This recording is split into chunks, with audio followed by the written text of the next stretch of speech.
Buenas tardes a todos.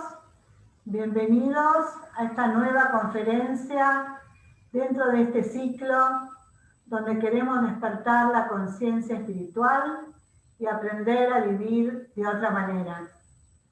Muchísimas gracias a todos los que nos apoyan, haciendo que este espacio continúe y pueda llegar a tantos lugares. Para todos los que nos preguntan cómo seguir colaborando, aquí está la placa de contribución, donde tenemos un link, un código QR de Mercado Pago para Argentina y otro de PayPal para los otros países, para el exterior. Y si no, pueden ir a nuestra página comunidadelsea.org, contribución voluntaria. Saludamos hoy a todos los que nos acompañan. Tenemos muchos países que nos acompañan: Bolivia, Chile, Colombia, Costa Rica, España, México, Nicaragua, Perú, El Salvador, especialmente Estados Unidos, Uruguay, Venezuela y por supuesto Argentina, con varias provincias: Córdoba, Chaco, Tucumán, Santa Fe. Todo esto es posible gracias a la ayuda de todos ustedes.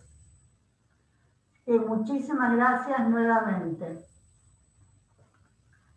Vamos a unas cuestiones técnicas para esta conferencia.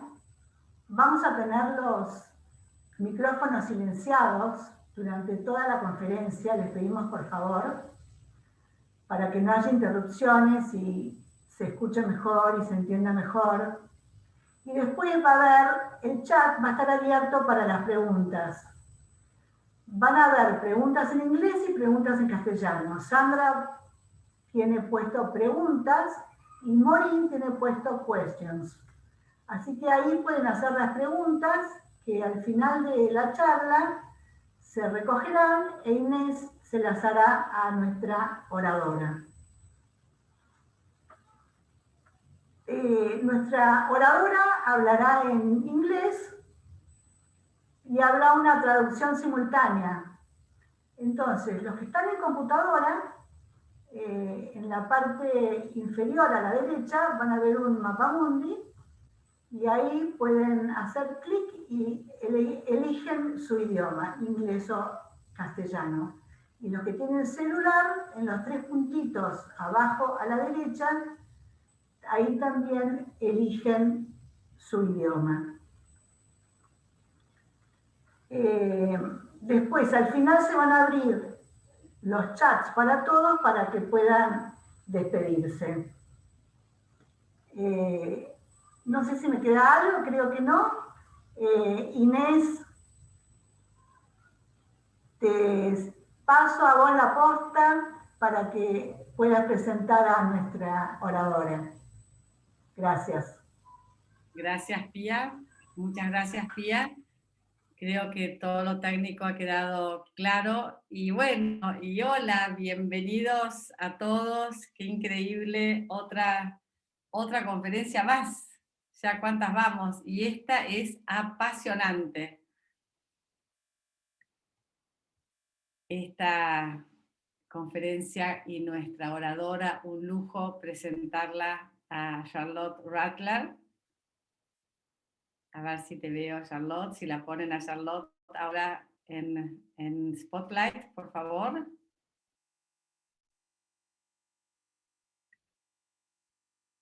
Acá está Charlotte.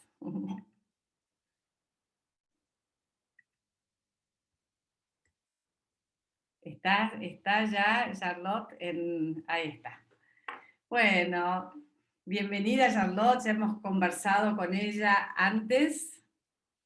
¿Cómo presentarla a Charlotte? Primero, para nosotros es un privilegio, Charlotte, que hayas aceptado estar en este ciclo de conferencias, de preparación al Congreso de Mística y Espiritualidad, donde queremos aprender de una manera, despertar la conciencia espiritual. Y Charlotte es una súper especialista en el maestro Eckhart. ¿Quién es Charlotte? Es una profesora asociada en el Departamento de Estudios Teológicos de la Universidad Loyola Marymount en Los Ángeles, en California. Tiene una licenciatura y una maestría en teología por la Universidad Lund en Suecia y un doctorado en historia del cristianismo de la Universidad de Chicago. Su área de experiencia es la historia del cristianismo, desde la antigüedad hasta la Edad Media, con especial énfasis en el misticismo antiguo y medieval, y especialmente en el maestro Eckhart. Cuando le preguntaba por qué había elegido Eckhart, hace 20 años que lo está estudiando Eckhart, y dice que cuanto más lo conoce, más se enamora. Está escribiendo justamente un libro sobre el amor en el pensamiento de Eckhart. Ha escrito varios artículos sobre misticismo y ha presentado documentos, ha dado muchas conferencias, es una gran especialista en este tema que le apasiona. Por eso para nosotros, Charlotte, la verdad que es un privilegio tenerte. Y muchas gracias a Elsie, que es un miembro de la comunidad en Los Ángeles. ¿Dónde estás, Elsie? Que también te quiero poner. La vamos a poner a Elsie en Spotlight, así también la ven, que siempre la nombramos tanto a Elsie. Y ahí está. Elsie, que lleva el SEA a Los Ángeles, y en esta relación tan linda que estamos teniendo, estamos en contacto con quienes de la Universidad de Loyola podían hacer esta relación, ¿no? Y entonces estamos con Charlotte este lunes, y dentro de 3 lunes con Jim Fenley. Así que muchas gracias, Elsie. Y bueno, y nos quedamos entonces ahora con Charlotte. Vamos a escucharla, y después de estos 50 minutos más o menos, vamos a hacer preguntas, siempre después de una pausa para poder interiorizar lo que más nos haya impactado. El pensamiento de Eckhart, para muchos conocidos, sabemos que es un pensamiento que es potente, es profundo, a veces tiene ciertas palabras que hay que ahondar, profundizar. Vamos a tener 2 intérpretes, a Vicky y a Verónica, que les agradezco profundamente. Hemos tenido varias conversaciones antes y se han interiorizado mucho del pensamiento para ver con exactitud cuáles son las palabras que utiliza Eckhart en alemán, y las voy a traducir ahora desde Charlotte en inglés. Así que muchas gracias también a Verónica, a Vicky y a Congress Rental, que nos está apoyando en esta conferencia. Así que empezamos entonces nuestro encuentro pidiendo la bendición para vos, Charlotte, para que tengas las palabras que querramos, que Dios dispone que escuchemos esta tarde a través tuyo. Muchas gracias por estar con nosotros.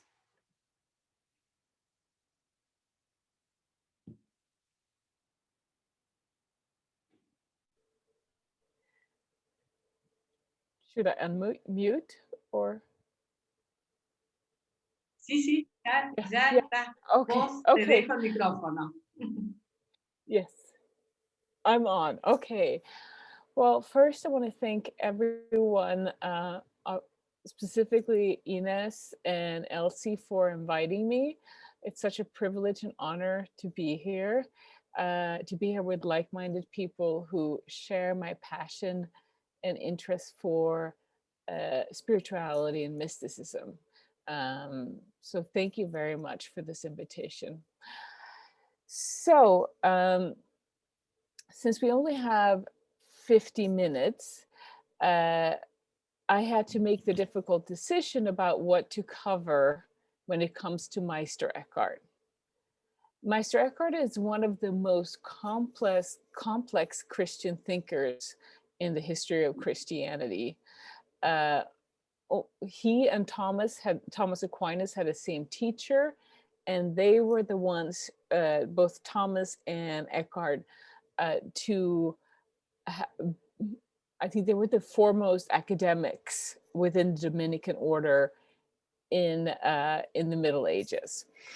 So keep that in mind. Also, Eckhart has exerted enormous influence on anything from Tauler and Suso, and also then to more contemporary thinkers like Thomas Merton, and also he is often brought in as a conversation partner in interreligious dialogue with Buddhism, because there's a lot of overlaps, although Maestro Eckhart, who lived between circa 1260 and 1328, knew nothing about Buddhism. So having said this, I've in the conversation with Elsie and Ines, I decided to focus on a couple of topics. One of them is the spark in the soul. The other one is detachment. The third one would be the birth of the sun in the soul. And the fourth one would be living without a why. And finally, mystical union. So let me share a screen with you. I prepared a PowerPoint. And just let me know if you don't find it helpful to have it on there. I can take it off or on, whatever it is easiest for you. So so here you, this is a later depiction of Maestro Eckhart. And on the left side, on the right side, you see the village in what is southeastern Germany, where we think he was from. Maestro Eckhart was famous as both what they call in German a Lesemeister, which means someone who is a master of reading and of learning. And he had, as I mentioned, a position at the University of Paris. He was also a beloved Lebemeister, a master of life, who served as a spiritual director for not only Dominican novices, but also Dominican nuns and also Beguines. And his involvement with the Beguines got him into a little bit of a trouble, but I will not address that right now. If you have any questions, I'll be happy to address that. So let's dive in. So to convey his mysticism, Maestro Eckhart often uses startling language that helps awaken us to the presence of God. And he wants to compel us to listen deeply and also listen attentively with our hearts. It's in a sense the Benedictine auscultation. I don't know how you say it in English.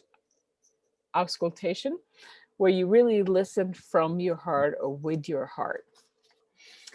And we see that in German Sermon 5a, and this is where I bore the title for today's talk, which is "In Love I Am More God." That is a direct quote from Maestro Eckhart. So what does he mean by this, and how is this related to the rest of his thoughts? So, well, let's unpack that. So Maestro Eckhart, he asks this question to his audience. And by the way, what I will cite from are sermons that he gave, all through Germany to both a lay audience, but also, how should I say, a scholastic audience. So he asks his audience in German Sermon 5a whether we can claim that the person who loves God becomes God. Now, he admits that that sounds pretty blasphemous on the surface, but then he unpacks the quote, and it's right here, so you can read along with me. And so basically what he contends is that God is love and God is one. Hence, there is only one love, one pure and true love. And within that love, there are no two entities or two lovers exist. There's just oneness. So this is what he writes. Let me read it. In love, I am more God than I am in myself. It sounds wondrous that the human being is thus able to become God in love. However, it is true in the eternal truth. Okay, so for us to kind of probe this more deeply and explore it more deeply, we have to connect Eckhart's statement with his anthropology. He's teaching about what it means to be human.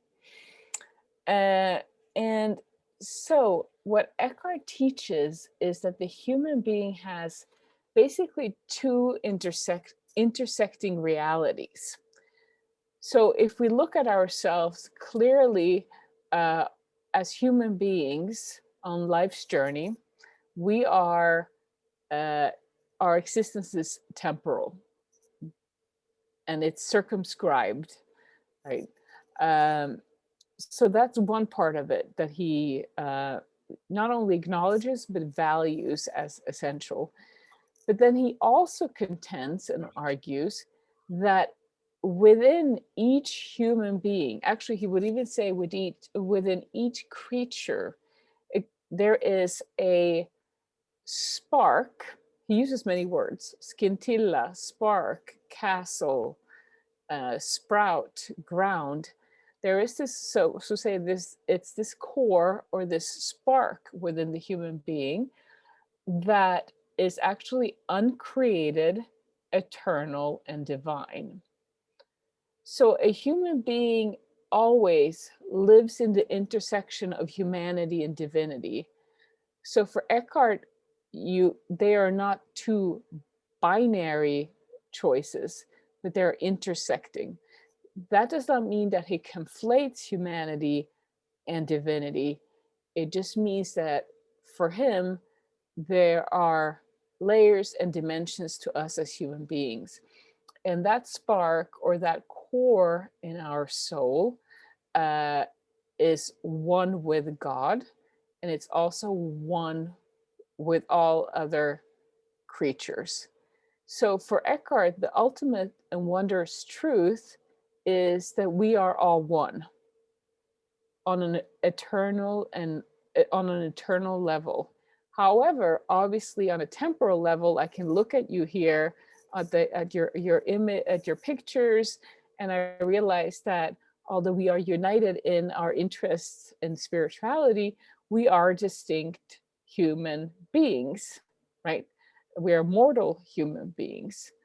But for Eckhart, he always plays with that intersection of he would say that the soul, a part of the soul, the core, is eternal, and then of course our temporal bodies are mortal.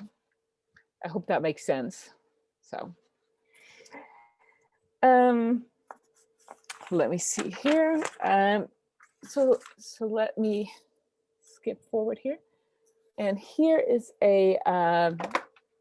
another quote where he describes this spark, and it's from German Sermon 2. And let me read this. I have often said that there is a power in the soul that touches neither time nor flesh. In this power, God is always verdant and blossoming in all the joy and the honor that he is in himself. That is a joy so heartfelt, a joy so incomprehensible and great that no one can tell it all. Right? So this is how he's trying to describe the spark, which is divine. But he will also be the first one to concede and say, I cannot adequately describe it. My words fall short. So for Eckhart, he's very unusual in terms of being a teacher in the Middle Ages, or a teacher and a preacher. He was actually not very interested in hell. If we do a statistical analysis of sermons in the Middle Ages, a majority of them were about hell or purgatory. Maestro Eckhart is not so interested in that. For him, hell is not knowing who you are. It is hell for him is thinking that what you see in this world, the temporal aspects, although he sanctifies them and elevates them, he says that is not all of reality. It's just part of reality. The real truth is the core or the ground or the spark in the soul that unites all of us in oneness. So for Eckhart, his concern is that most people go through life without really knowing who they are or who God is, right? That is for him a form of hell. And so detachment, and let me actually go over here. So detachment, here you see the Middle High German, which is a fancy word for medieval German. It's called, detachment is called Abgescheidenheit. And it literally means peeling away or cutting away things or layers that are not beneficial to you. They're not generative, right? And we will probe that a little bit more. So for Eckhart, detachment is both a practice, but it's also a process of self-discovery and discovery of God. And detachment ultimately, and I will kind of outline what he means by detachment in a second, it teaches us and awakens us to everything that always was, everything that is, and everything that will be in God's eternal now. Because, and I hope this makes sense, the spark or the ground or the core, however you want to call it, in the human being, that it's uncreated and eternal, for Eckhart exists in God's eternal now. Obviously, as created human beings, we don't, but the spark does. So Eckhart, he says that when he talks about detachment, he talks about what we would maybe think about as the obvious culprits that we're attached to. We are attached to our careers and to adulations. We are attached to, maybe we desire a material thing. Maybe it's sexual desire, and so forth and so forth. Eckhart says that those are indeed attachments, but for him, the most pernicious attachment is your attachment to yourself, to your ego, right? Well, he would not use the term ego. That's of course a later term, but the attachment to your ego. And the problem for him with that is that he would contend that most of us think that the ego that we have spent all this time cultivating, or the individual I that we project out into the world, is who we really are. Whereas for Eckhart would argue that it contains really no substance. So that's one of the issues. And he says that our attachment to that ego and to the construction of ourselves is really pernicious. And it's also the hardest attachment to get to kind of to the hardest attachment to I don't know, let go of. And not only that, he would concede that with the construction, or the we spend our lives building our constructing ourselves, projecting the selves out into the world. What we often create with that is a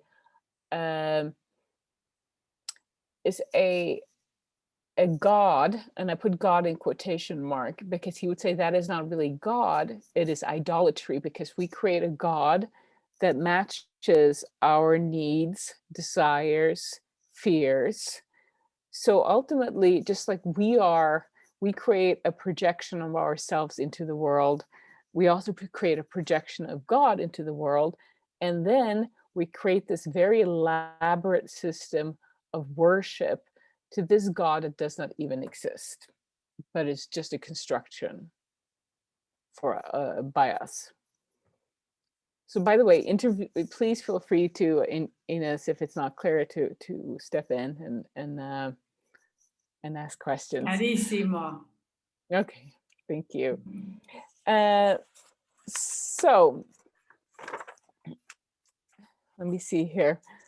Just want to miss anything.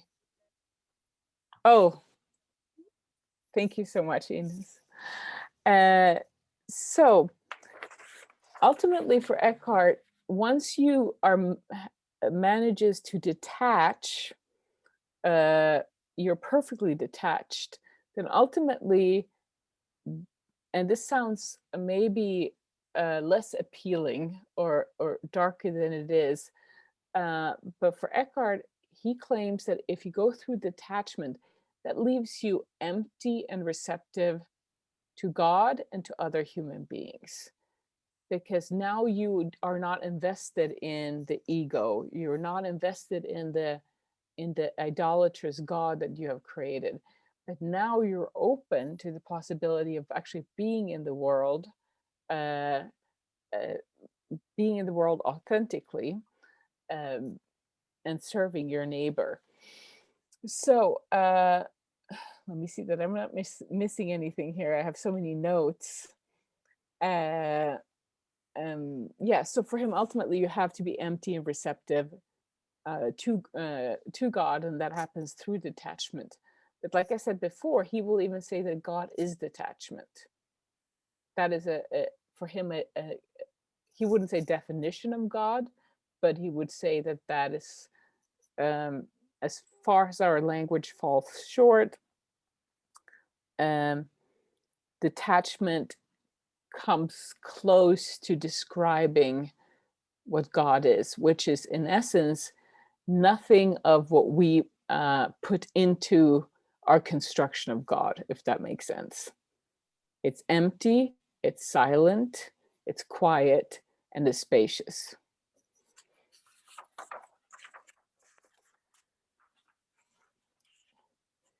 So for Eckhart, he would contend that once you go through the process of detachment and you relinquish one attachment after another, and this of course is not going to happen in a day, or it's a long process, right?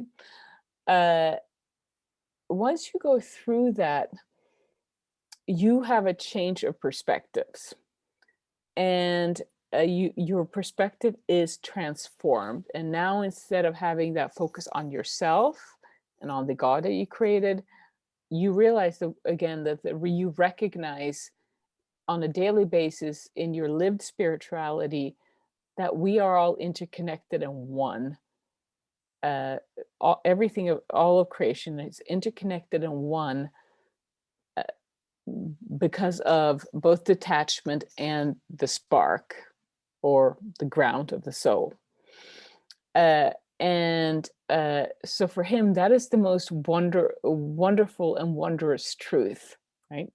And he would argue that this has profound implications for, you know, everyday spirituality. Let me just move over to the. So also, he contends that once you're detached, you become faithful to your true identity and to God's true identity, which means also that you are resting and also remaining in your ground. There's no need for you to well, how can I put this? He would contend that yes, you will work from the ground, and we'll talk more about that. Working from the ground will produce a plethora of fruitful spiritual, a harvest, literally. But he also says that you have to be able to remain inside and not always be reactive and go out into the world every time you're prodded. So in German Sermon 5b, he tells us, people often say to me, pray for me. Then I think, why are you coming out? Why do you not stay in yourself and hold on to your own good? After all, you're carrying all truth in you in an essential manner.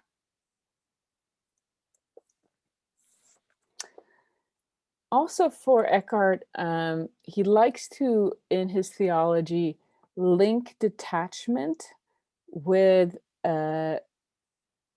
his incarnational theology and illuminate the meaning of the incarnation.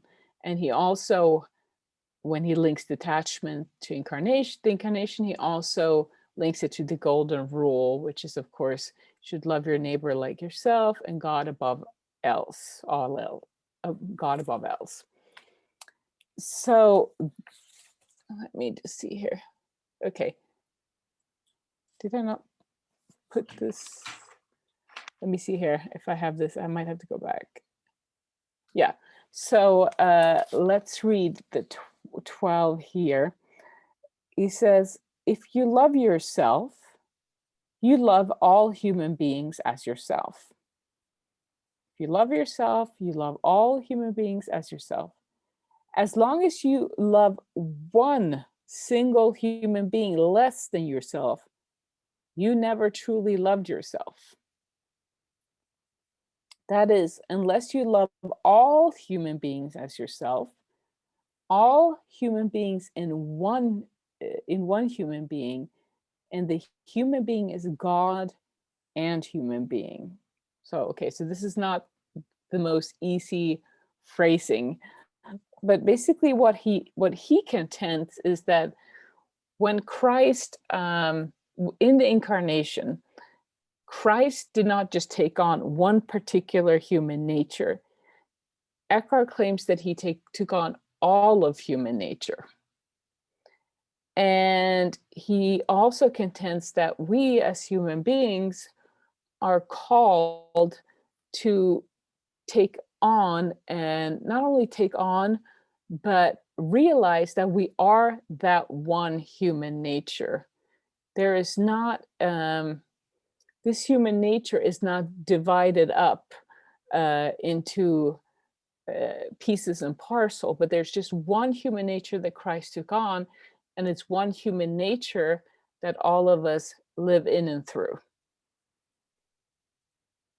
But again, our everyday life, when we look around, we see distinct different people, and we live under the illusion that we all have different human natures. He would say, no, it's one human nature. Christ took that on, and that means that we have to come to a recognition that there is only one human nature and that we are all one in that human nature.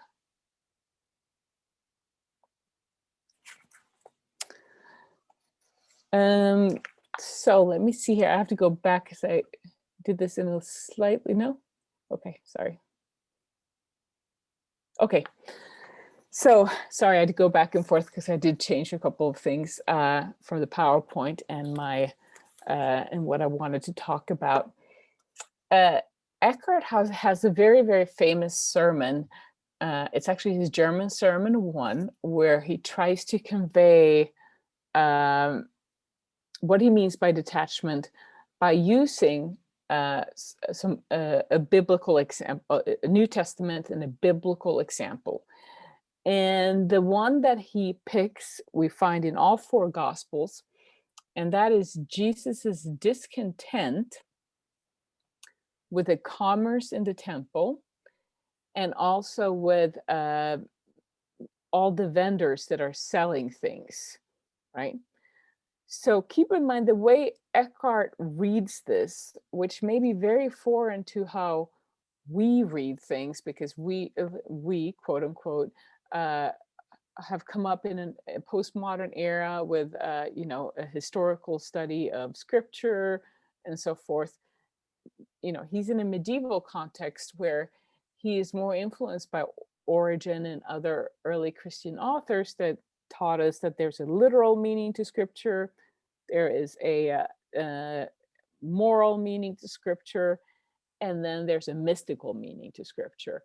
So the one that he's trying to open up for us as readers is that mystical level.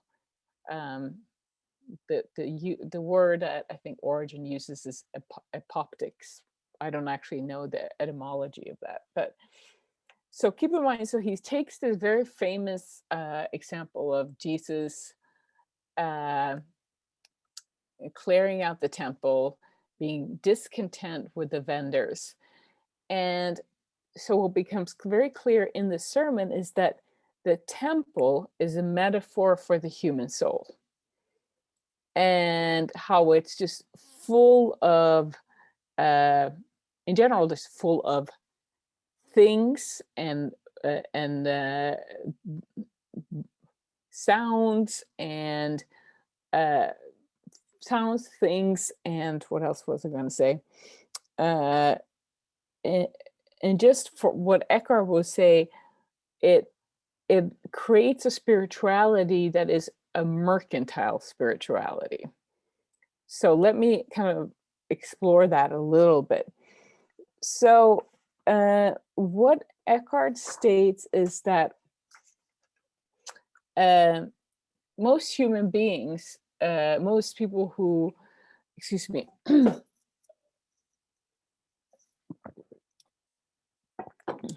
most human beings who engage in a religious and spiritual life, they do so in a mercantile way. Okay, what does that mean? Again, we're all the vendors that Jesus kicked out of the temple. So for Eckhart, the mercantile way of relating to God in our spirituality and in our religiosity is our predisposition to think that the patterns of the paradigms, the patterns of our everyday life, which is characterized by haggling, by profiting, or at least trying to profit, of getting something out of someone else, and so forth and so forth. He says that we transpose that onto the spiritual relationship and expect that we can also haggle with God. So we can say things like, if I engage in strict meditation and prayers for the next month, God, will you provide me with inner consolation? Will you soothe my anxiety, my fears? And Eckhart says that is not how that relationship works. It's not a mercantile relationship. So, because what happens then is that God becomes a means to an end, right? He's not your end. He's not your goal. In fact, he's subordinated to our wishes of salvation, consolation, and so forth and so forth. So Eckhart says what we have to do is we have to empty ourselves completely, realize that we cannot haggle or bargain with God, but we have to love God independent of what we think that God can provide. And in some places he asks very provocatively, if God could not provide salvation, how many of you would love God? And I think that's a very, very profound question. So let's go to this quote here, and this is from German Sermon 1. So that's from the sermon about Jesus clearing out the vendors from the temple. So Eckhart writes, "Truth does not like business deals. God seeks nothing of his own. In all his works, he's empty and free and works them out of genuine love. This is how the person acts who is united with God. He too is empty and free in all his works, and he does them only for the glory of God, seeking nothing of his own, and that it is God who is working this in him. See, the person who does not regard himself or anything else but God alone and God's honor is truly free and empty of all mercantilism in all his works, and seeks nothing of his own, just as God is unattached and free in all his works and seeks nothing of his own." And I just want to give you another example. This is probably also one of his most famous examples of a critique of what he sees as the mercantile spirituality, how most of us approach God and relate to God. And this is from his German sermon 16b. He says, some people want to see God with their own eyes, just as they see a cow, and they want to love God just as they love a cow. You love it because of the milk, and because of the cheese, and because of the usefulness for you.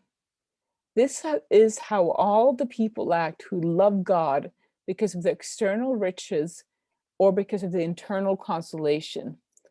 And they do not love God rightly, but they love their own use. And I think this is, for me, so profound. He really calls us out to examine our spirituality, which, if we're not diligent, often leans towards mercantilism, right? So I'm trying to move relatively quickly through this, and because we only have, so much time. So now we're going to go into what is Eckhart's notion of the birth of the Son in the soul. And I just want to start out by saying that as we go through this, it may sound very radical to you. I want to emphasize that Eckhart was not the first one in the history of Christianity to advocate for this concept of the birth of the Son in the soul. We find it again with Origen and others. What's novel with Eckhart is that he makes it kind of a centerpiece of his thought, and he links it to detachment and to the spark.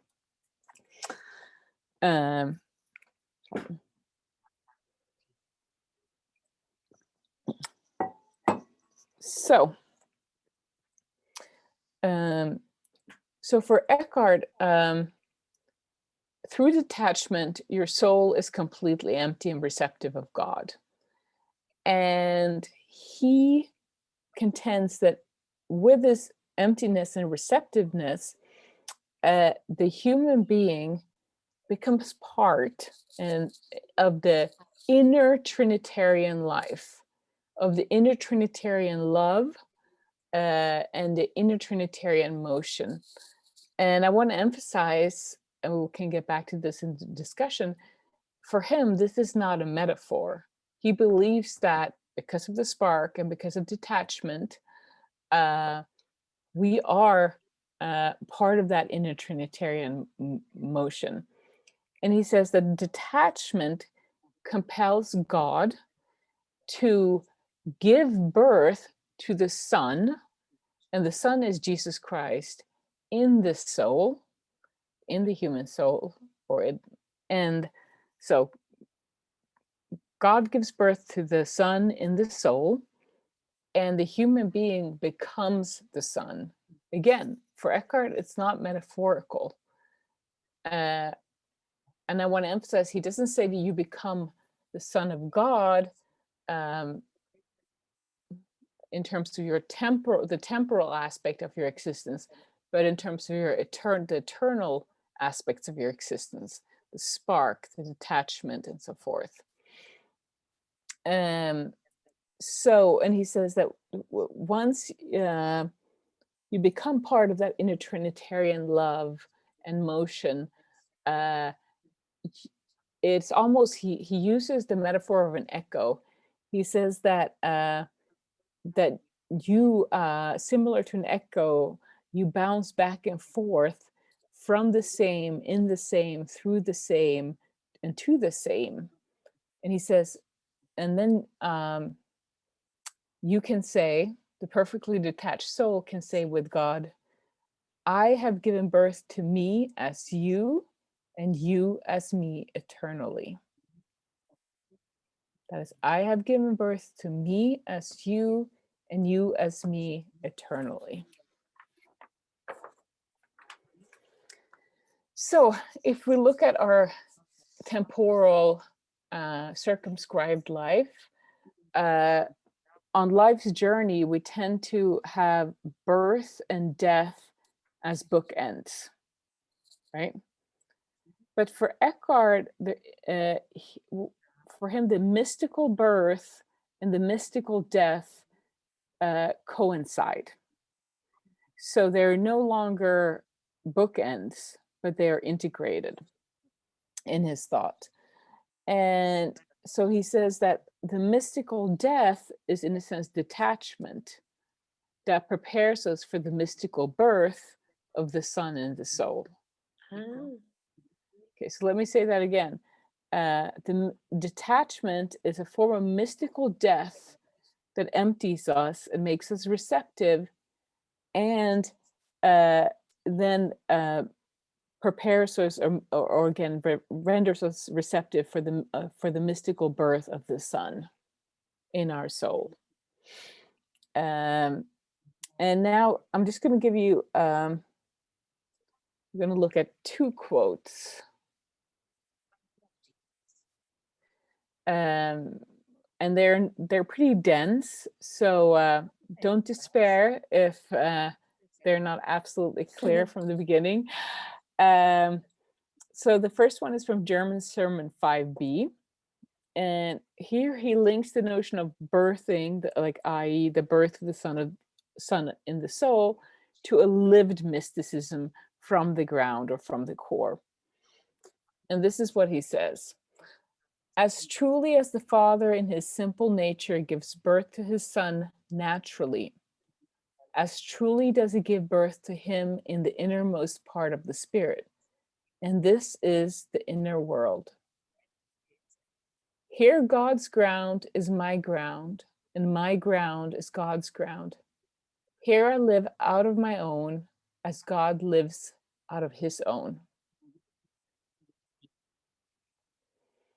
So what he's contending here is that through detachment, perfect detachment, and in that uncreated part of your soul, there's equality between you and the Trinity.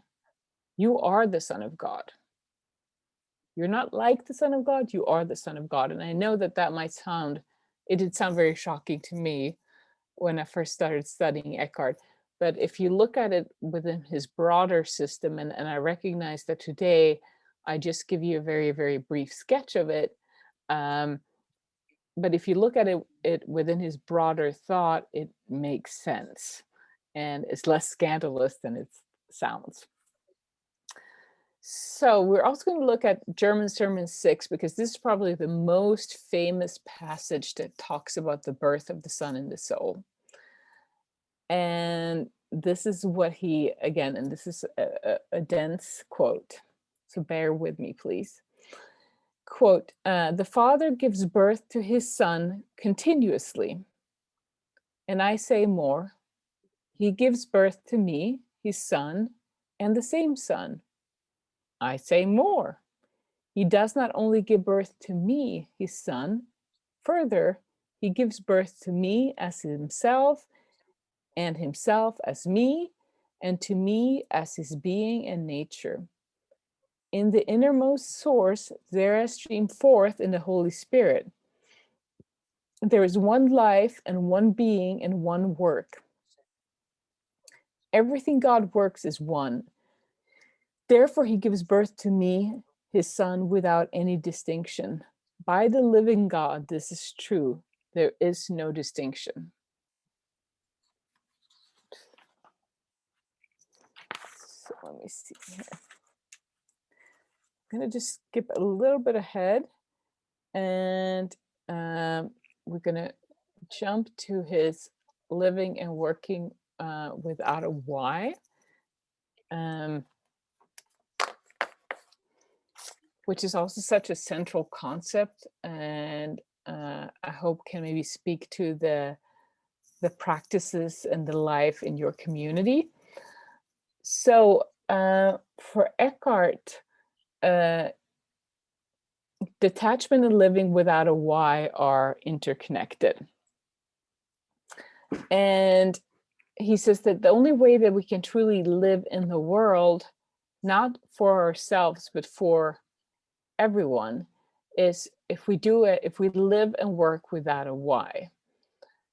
And to not have a Y for Eckhart means that you have no other purpose beyond God. God is your only purpose.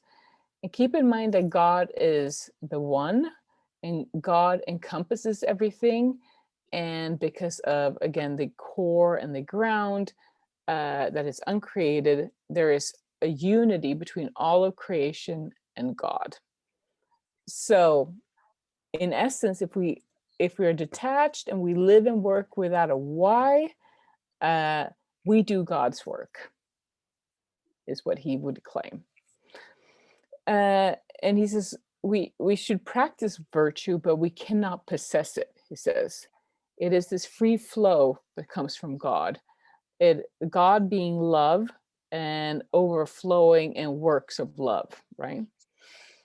And he says pure love does not have a Y, and it does not have any other reason but love itself.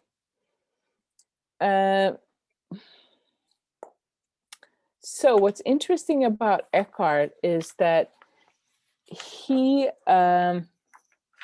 think about him in this way. He was probably one of like the most, he belonged to the intellectual elite of his time. And also he was very high up in the Dominican order.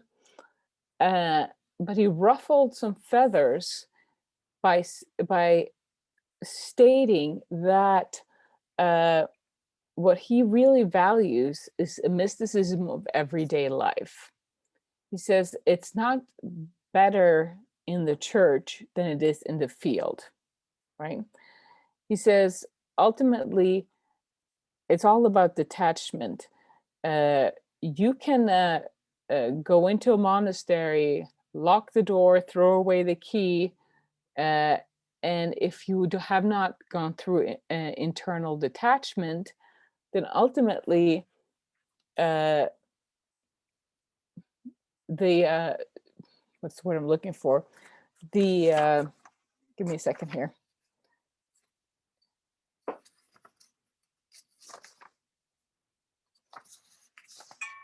It will come to me.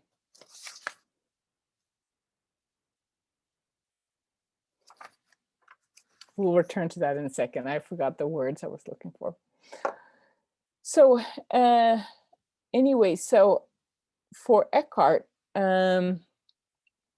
he posits a living in a dynamic union between action and contemplation, which is linked to his living without a why. So if we look at the history of Christianity, and I'm not going to give you a full scope of the history of Christianity, up until the time of Maestro Eckhart, there was a recognition, if we look at thinkers like Augustine or Bernardo Clairvaux, that both action and contemplation was necessary. However, contemplation was highest. It was elevated above action. What's interesting about Eckhart is that he countervenes, he goes against this interpretation. And let's look at this particular quote here. The Book of the Divine Consolation, which Eckhart actually wrote for his Dominican novices. So again, talking about the dynamic union between the active and the contemplative life, and the fact that through detachment, pure works of love will just overflow. And so this is what he says. Why not to avoid or escape or deny the interior? But one should learn to work in it and with it and from it, precisely so that one lets inwardness break out into activity, and activity lead into inwardness. And one becomes accustomed to act freely. If both could exist in one, and that would be best, so that one could work together with God.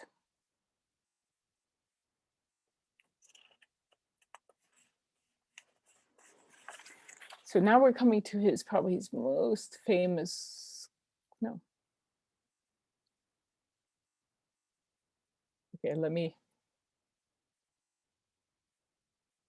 What? I didn't, okay, I apologize. I did not include the longest quote that I'm gonna send it to you later. It was a mistake. It's his most famous quote about living without a why. And I apologize, and I will send it to you.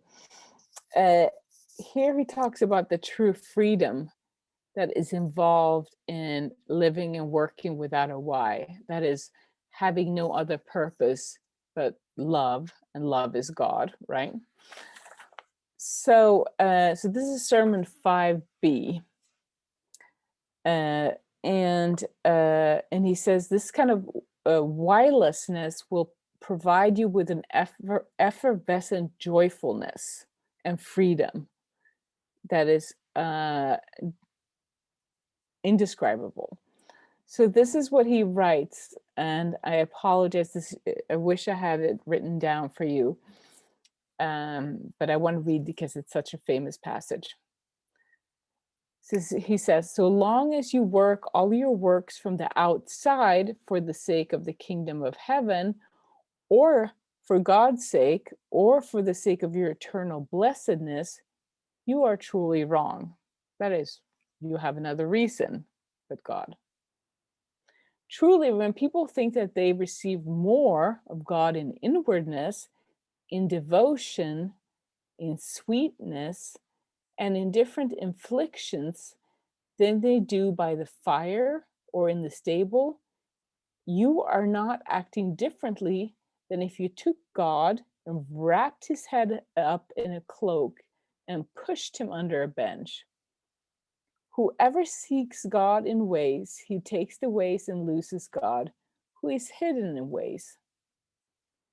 But whoever seeks God without ways takes him as he is in himself. And I think this is such a crucial sentence. But whoever seeks God without ways takes him, God, as he is in himself. And the human being lives with the Son, and he is life itself. Whoever continuously for 1,000 years asks life, "Why are you living?" If life would answer, it would only say, "I live because I live." So it's tautological. I live so that I may live. If it could, if it would answer, it would. That is because life lives out of its own ground and streams forth from its own. Therefore, it lives without a why, in that it is living itself. It's living itself. If anyone asked a truthful man who works out of his own ground, "Why are you performing good works?" And if he were to give a straight answer, he would only say, "I work so that I may work." Now, briefly, I will talk about Eckhart's very famous reading of the Mary and Martha story in his German sermon 86. And I assume that many of you are familiar with the Mary and Martha story. You find it in Luke and in John, and it has often been read as, so Jesus comes to Mary and Martha's house. There are two different versions of this, of course, and Martha, she serves everyone, and Mary sits at Jesus's feet and contemplates what he says. Now, Eckhart again gives us a mystical reading of this, which is not, it's actually quite novel. So historically, contemplation has been privileged over action. And Mary, who's a symbol of contemplation, has been privileged over Martha, who is a symbol of action or a metaphor of action. And what Eckhart teaches us in this Sermon 86 is the liberation to, but not from, everyday activities. For him, it's a liberation to everyday activities. And again, a sanctification of everyday life. So the way he reads this text is that actually Martha is the one who gets it right. He says that Martha, she's able to do both, listening to Christ and serving. So that means for him that she's so detached and she lives out of her ground or core, and all the works pour forth from the ground, pours forth from the ground, that it doesn't in any way impede her either contemplation or activity. It's just integrated and synthetic. Whereas Mary has not achieved that yet. She can only contemplate at this point. Eckhart tells us at the end that Mary learned how to do what Martha did. And he says that Mary in many ways epitomizes true spiritual maturity because she serves Christ and she actually practices life. He says Mary doesn't at this point practice life. Martha practices life. And he says she has lived long and well out of her ground. And again, the works that she's doing, they don't invade her. They don't invade her inner space or peace. She retains that peace and that freedom in her works. And then he basically at the end says that what Martha is able to do is that she labors with God's hands and she sees with God's eyes. Because just like Martha, all of us should be and do, we should be and do what you are, because we are all carrying the truth within us. We doubt that we carry the truth within us, and but what Eckhart is trying to encourage us to do is to kind of just live out of that ground, live in that freedom, practice life, practice everyday life, right? So now we're coming to the last section here, which is mystical union. And I will already concede that Eckhart is quite radical here. He's not the only one in Christian history to be a proponent of what is called indistinct union. So he believes, because of the core or the ground, and because of detachment, we have an uncreated soul, or part of our soul, and that is always one with God. He has always been one with God, will always be one with God, but most of us don't know this. So for him, teaching is shedding light on this wondrous gift, right? So what Eckhart is actually kind of hesitant to talk about union for several reasons, and one of them is that he feels that union does not adequately convey the closeness and the intimacy of the union between the soul, the perfectly detached soul, and God. So he says, well, the best way of portraying this or depicting this is by using oneness. The perfectly detached soul is one with God, perfectly one with God. And God is perfectly one with the detached soul. And for Eckhart, and he keeps emphasizing this, and I think in beautiful ways that I don't have time to convey here, he said that union is not a special state or experience outside of everyday life. But he says the experiencing the presence of God and union, it gives us a special awareness of the meaning of everyday life. So let me just repeat that, because for me it is so important, because in the history of Christianity before, often the idea of union with God has been compartmentalized to special occasions. It's not what's going to happen in everyday life, it's what's going to happen when you withdraw from the world, and then ultimately you're going to experience union. Eckhart says, no, that is not what union in the presence of God is. It's not reserved for these special occasions. It's intrinsic to everyday life. It saturates everyday life, and it gives us that special awareness of everyday life and the special meaning of everyday life.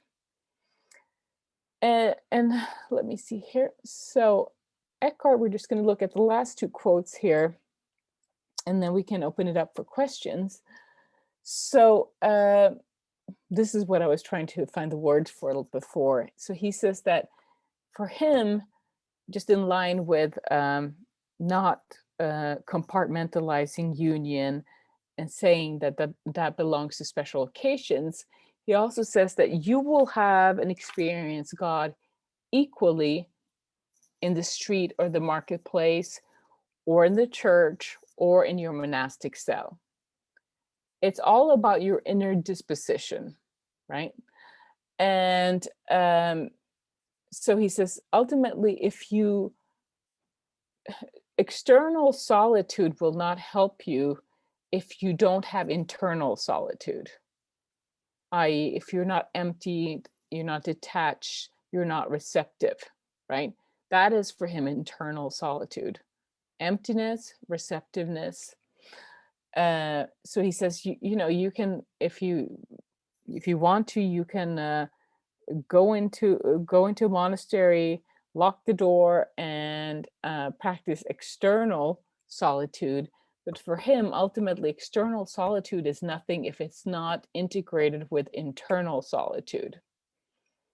So this is what he writes to his, again, this is from his Councils of Discernments, which he wrote for his Dominican novices. He says, whoever really and truly has God, he has him everywhere, in the street and in company with everyone, just as much in church and in solitary places or in his cell. But if a man really has God and has only God, then no one can hinder him. Sorry. So, last couple of things here. So Eckhart is hesitant to talk about, like I said, the notion of union, because he doesn't feel that it portrays adequately enough the intimacy of the oneness between the detached soul and God. And so what he will say is that we are in the innermost ground in union. We are one with one, one from the one in the one, and in one eternally, right? And then he says that an example of this, what he calls fusion of identities that occurs in union with God, a oneness of identity. He says you have to relinquish all of those pronouns that are indicative of a reality, our temporal reality of separateness, right? Where I am me and you are you, and so forth. So he says to us, in union, this is what's going to happen.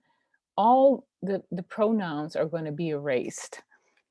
And we should sink into that and rest in that. And he says, he counsels his audience to, quote, sink out of your yourness and dissolve into his hisness, and your yours and his should become one mine.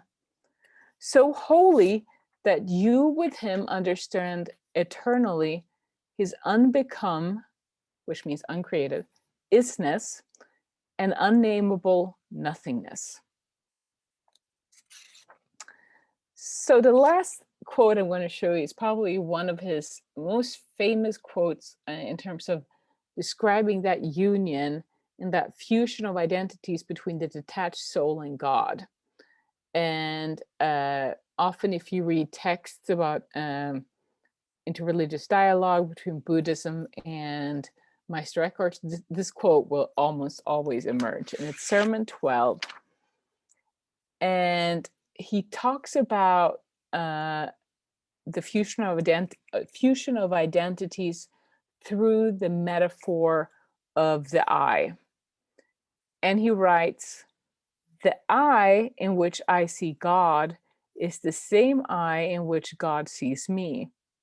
My eye and God's eye are one eye, and one seeing, and one knowing, and one loving. So I think this quote for me beautifully shows or illustrates the disintegration of God creatures, subject object, I, you, self, other, binaries and distinctions. Because for Eckhart, he kind of undoes these binaries, and he says everything is dissolved in the oneness of God. There's no you, there's no me, there is no self and other, and so forth. So all the distinct names and the pronouns, which are, again, illustrative of an illusory reality of separateness, for him, it dissipates in the oneness of union. So I think that I don't have any idea what time it is, but should we open it up for questions?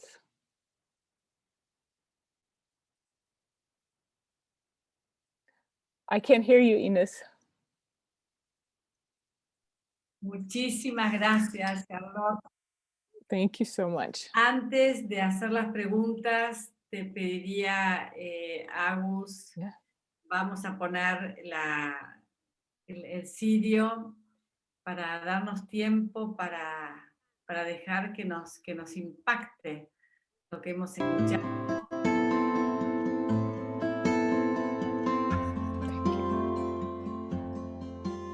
Vamos a sacar música, por favor. Yo quisiera que podamos entrar dentro de nosotros mismos y ver cuál fue todo lo que hemos escuchado, que para muchos de nosotros es algo muy conocido, conversado, anhelado, puesto en otras palabras. ¿Qué nos impactó? ¿Qué nos movió? ¿Qué nos mueve a preguntarle a Charlotte?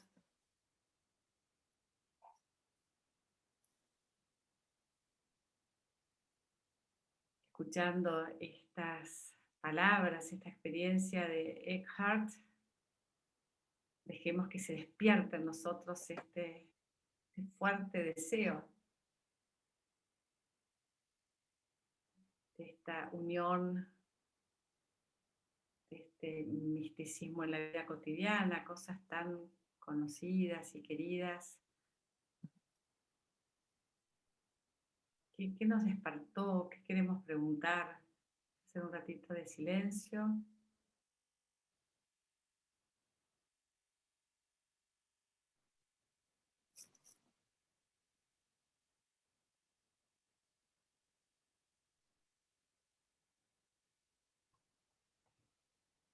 Podemos ir entonces con las preguntas.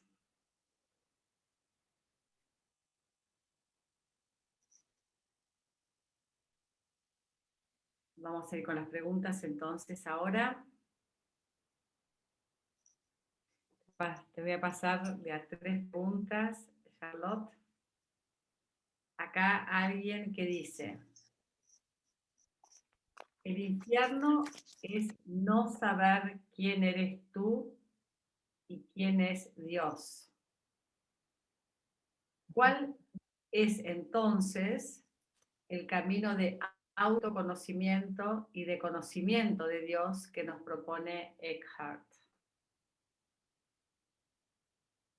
Otra pregunta: el apego a ti mismo o al ego, ¿cómo define este ti mismo o el ego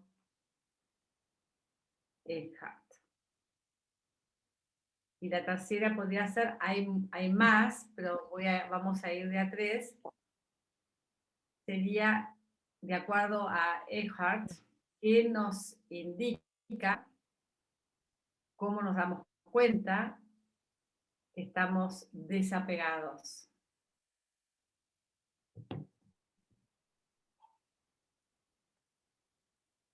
Detached, yeah. So let's go back. Can you repeat the first one?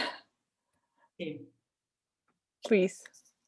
El infierno es no saber quién eres tú y quién es Dios, dice Eckhart. La pregunta entonces es: ¿qué camino de autoconocimiento y de conocimiento de Dios nos propone Eckhart?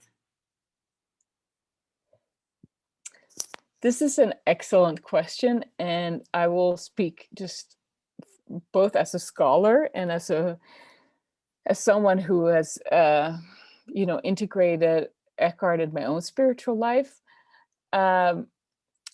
He actually does not outline a path for you, and there's a reason why he does not do that.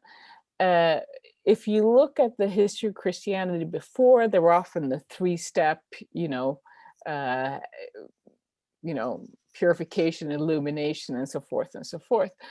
Eckhart doesn't do that, because what he says is that he's fearful that we will make deity will make God out of a way.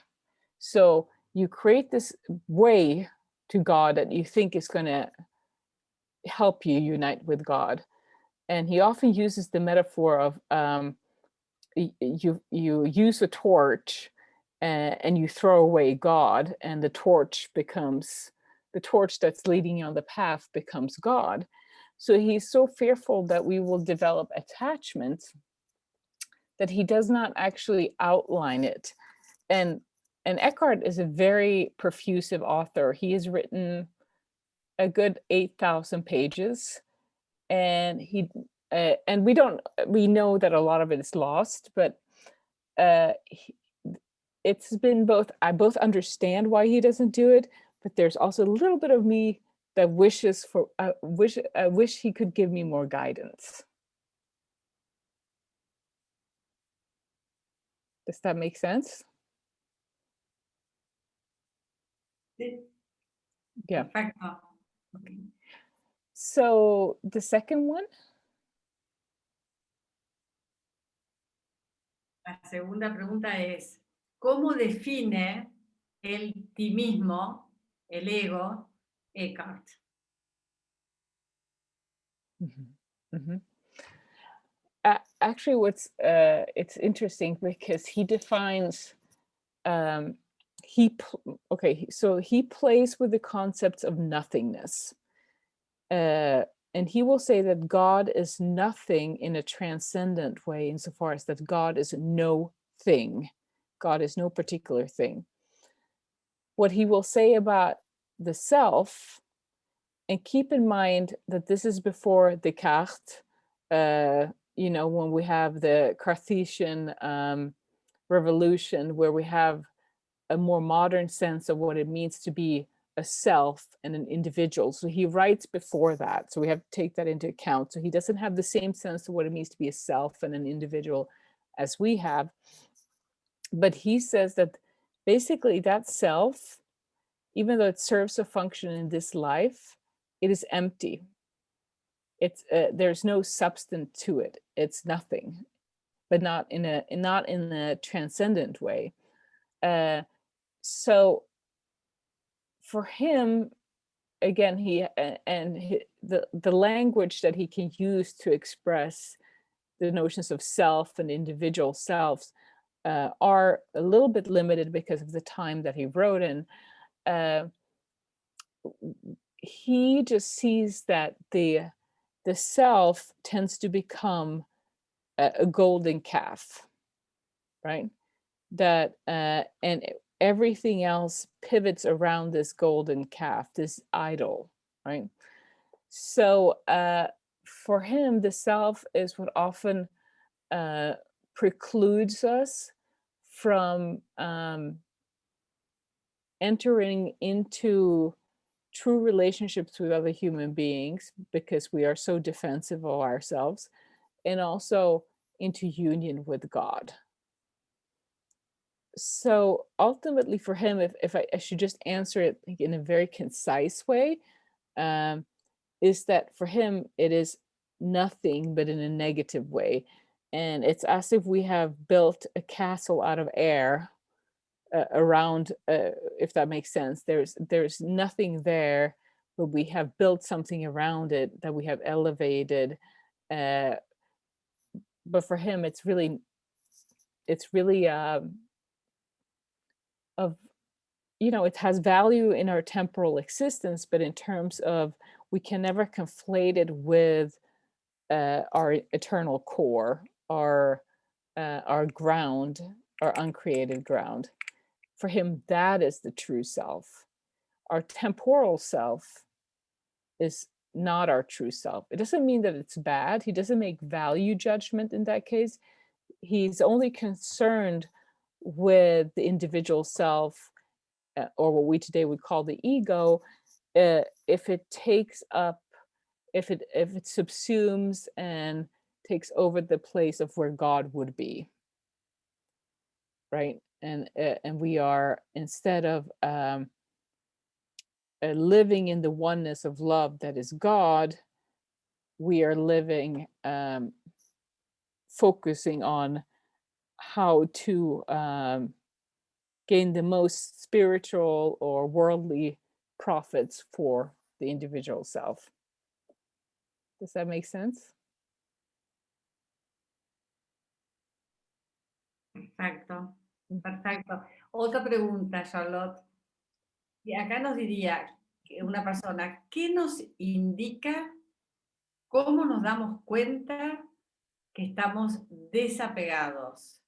Y cómo podemos, otra más, cómo podemos trabajar en este desapego de nosotros mismos. So again, kind of tying into the first question, he does not give us any outline, or at least we have not, he doesn't tell us exactly what to do, but it's pretty clear that what we have to do, there's several, he wouldn't say steps, but we have to get rid, we have to detach ourselves from the obvious culprits, like inordinate sexual desire, material desires. But for him, those are not really the worst attachment, right? That is the attachment to the self. So, but going through that detachment of giving up attachments to things in this world, or feelings, not feelings, but things and desires, that's a one step. The second step for him is, and he doesn't outline any map for us. He doesn't give us any map for this, but we have to start with recognizing what is truly our core identity. So it's about self-discovery. And once you go through self-discovery, this is at least according to Eckhart, you are more willing or able to relinquish your attachment to your particular temporal self. And once you have done that, you are more willing and able to detach from the God that you have created that matches your needs, desires, fears, anxieties, and so forth. And open yourself up to the oneness that is God, and the oneness that is our communal existence in this world. Perfecto, gracias, Charlotte. Dos preguntas más. Sure. Una sería, Yes. sin un porqué, ¿cómo se une esto a la necesidad de sentido del ser humano? Y otro,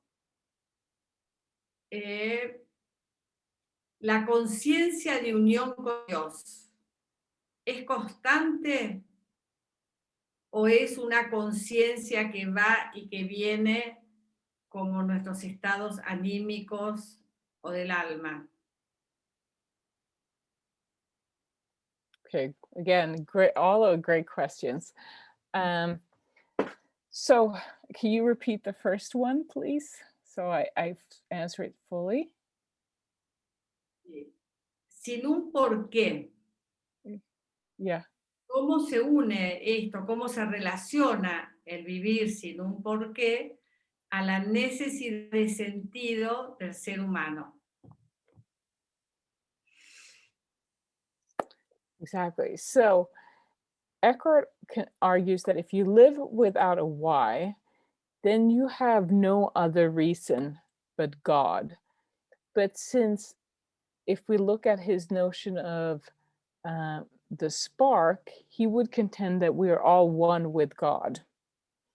So humans are included in living without okay, let me explain it in a different way. So living without a why means that you have no other reason but God, who is love. And since we as human beings exist and live and work in that love,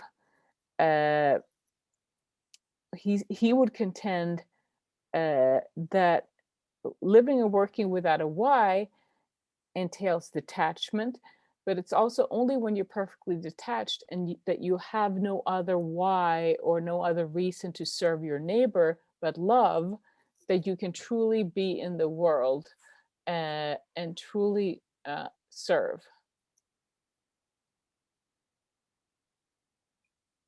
Perfecto. Yeah. Bueno, y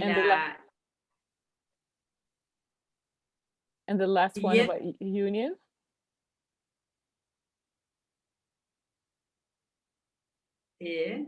Yes.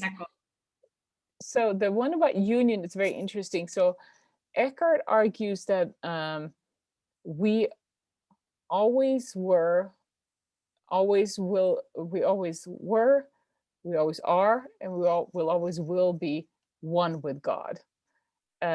Because of, again, because of the spark and the core. That will never cease. What will cease and maybe ebb and flow is our awareness of that oneness. And he says, this is what we have to cultivate through our spirituality, is that awareness of oneness with God.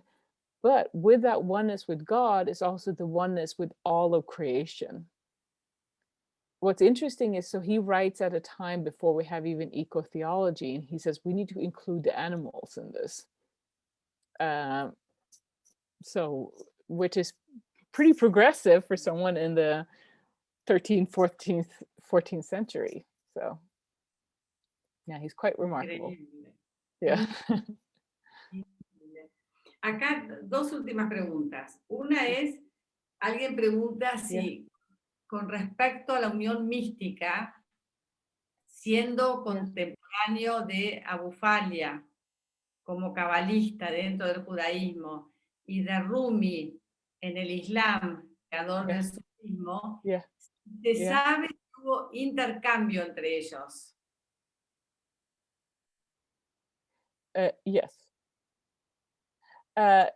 We know that Eckhart was, and it's fascinating because I do some work on Rumi specifically, but no, Eckhart was unaware, and there was no interchange between their thought. Yet, I would say a lot of the kind of fundamental content is so similar. They write differently, obviously. Rumi being more of a poet, and Rumi is part of our my everyday meditations. But yeah, so there's not a direct connection. There's a connection of I would say of thought, which I think we can track. You know, if we look again at Kabbalah, and we look at in Judaism, and if we look at Rumi and the Sufis, and Christian mystics, I don't want to in any way take away the differences, because Rumi would say, you know, mysticism is a much later concept. It's not until the 17th and 18th century. So Rumi would primarily say, I'm Muslim. People who engage in Kabbalah, they would self-identify as Jewish, and Christian mystics as Christian. Yet still, there's something there that is undeniable in terms of overlaps of thoughts and insights. Increíble. Yeah. Y bueno, y ahora lo último, y para beber más de tu experiencia. Absolutely, go ahead. La última es, ¿qué cambio o qué transformación, qué es lo que vos le agradecerías? O sea, ¿cómo impactó en tu vida conocer tanto y profundizar tanto en la espiritualidad de Eckhart?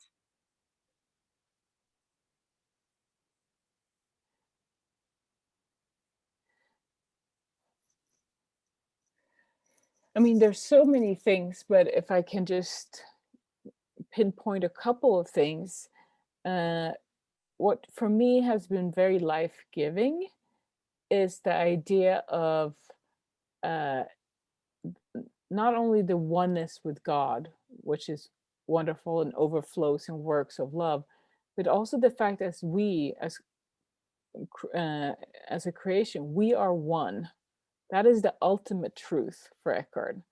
Again, we see ourselves as separate and individual, but there is an underlying oneness that unites all of us and God. And for me, that's such a beautiful and profound insight that really carries me.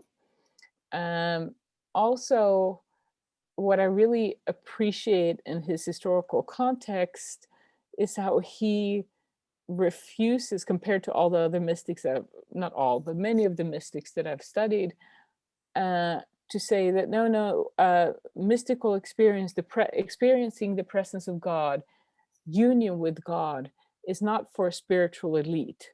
It is part of everyday life, and it gives special meaning to everyday life. And for me, that was also not only life-giving, but freeing and wonderful. So. Increíble, increíble, Charlotte. No sé, increíble, muchas gracias. Muchas gracias. Well, so if anyone has any questions for me, can I put my email address here on the chat? Oh, I messed up the chat. Here. How do I put... Porque hay algunas preguntas quedaron, entonces sería muy bueno que algunas personas puedan hacerte estas preguntas directamente a vos. La verdad, Charlotte, que, no sé, tenemos el corazón encendido, nos encendiste el corazón con este amigo Eckhart, para los que estamos así en un camino más contemplativo, así en el misterio, bueno, son palabras mayores, y beberlas de tu experiencia y de tu pasión, sin palabras, sin palabras. Quedamos para siempre conectadas en este río, en este flujo de amor. Muchísimas gracias, muchísimas gracias. Muchísimas gracias también. Thank you. I'm just trying to figure out how to write my email address on the chat. Does anyone know how to do it? Oh, type message here. Elsie, a lo mejor se lo puedes escribir vos. Vamos a hacer que lo ponga Elsie, no te preocupes. Oh, yeah, do you know my email? I will send it to Elsie and Elsie can put it up. So. Ya lo escribió. Ya está. Okay. Ya está. Okay. So everyone who has a question, you're more than welcome. I love it. Just again, it's so wonderful to me to meet people with similar interests and have a conversation. And my dream is that one day we will all meet in person and have more of a kind of a communal conversation. Y estoy soñando, Charlotte, para pensar más adelante un breve curso de Eckhart, donde por Zoom nos podrías todavía enseñar más y más. Así que vamos a soñar, vamos a pensar. I would love it. I would love it. Yeah. Elsie is our... Bueno, yo quería agradecer muchísimo también a Vicky y a Verónica y a Congreso Rental. Oh, yes. Thank you. Los técnicos que hicieron posible esto. Así que vamos a poner ahora la vista a la galería. Lo que nos gusta hacer, Charlotte, es todas estas personas que te hemos escuchado, que esto queda ahora en YouTube, o sea que esto se sigue multiplicando y multiplicando. Un agradecimiento profundo y una bendición. Ponemos la vista a la galería, así vemos a todos, y todos así ponemos nuestras manos, bendiciendo y deseando lo mejor. Y volvemos así a nuestro corazón. Y a todos. Grande. Y ahora, bueno, les cuento para la vez que viene. El lunes que viene es la fiesta del SEA. La fiesta del SEA, que es la fiesta de este tesoro que nos entregó el Señor para animarnos a esta unión, exactamente lo que nos invita el maestro Eckhart. Es el 14 de septiembre. El siguiente lunes va a estar la presentación de esta nueva pedagogía, la que fue postergada de hace unas semanas, y el último lunes de septiembre lo vamos a tener a Phil, otro de Charlotte, también de la Universidad de Loyola de Los Ángeles, y ya les anuncio también que va a estar Javier Meloni, y va a estar una mística del sufismo, Mardía Herrero, que también nos va a hablar sobre el sufismo, ya que hemos hablado algo de esto hoy. Y así seguimos hasta noviembre, en estas apasionantes, viviendo de estas apasionantes personas que nos regalan tanto de su experiencia. Así que ahora abrimos los micrófonos para un aplauso cerrado a nuestra amiga Charlotte. Thank you.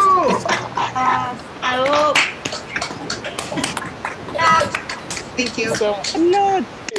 Gracias, Charlotte. Gracias, muchas gracias. Thank you very much. Thank you. Thanks a lot. Thank you. Thank you. Gracias. Thank you very much. Gracias. Thank you. Gracias. Thank you, Maria teacher. Thank you, Maria teacher. Thanks a lot. Yeah.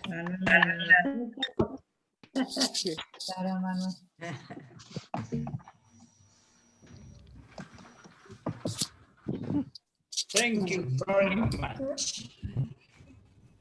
Thank you so much.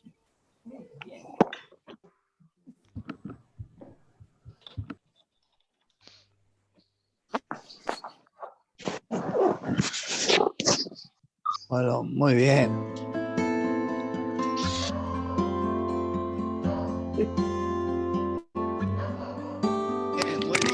Muy bien. Muchísimas gracias. Muchísimas gracias, todo muy lindo, todo muy bien. Gracias. Gracias. Muchas gracias. Muchas gracias. Chao, gracias. Gracias. Gracias. A ponerlo acá. De Jujuy, gracias. Gracias. Chao, gracias. Muchas gracias. Muchísimas gracias. Gracias. Gracias.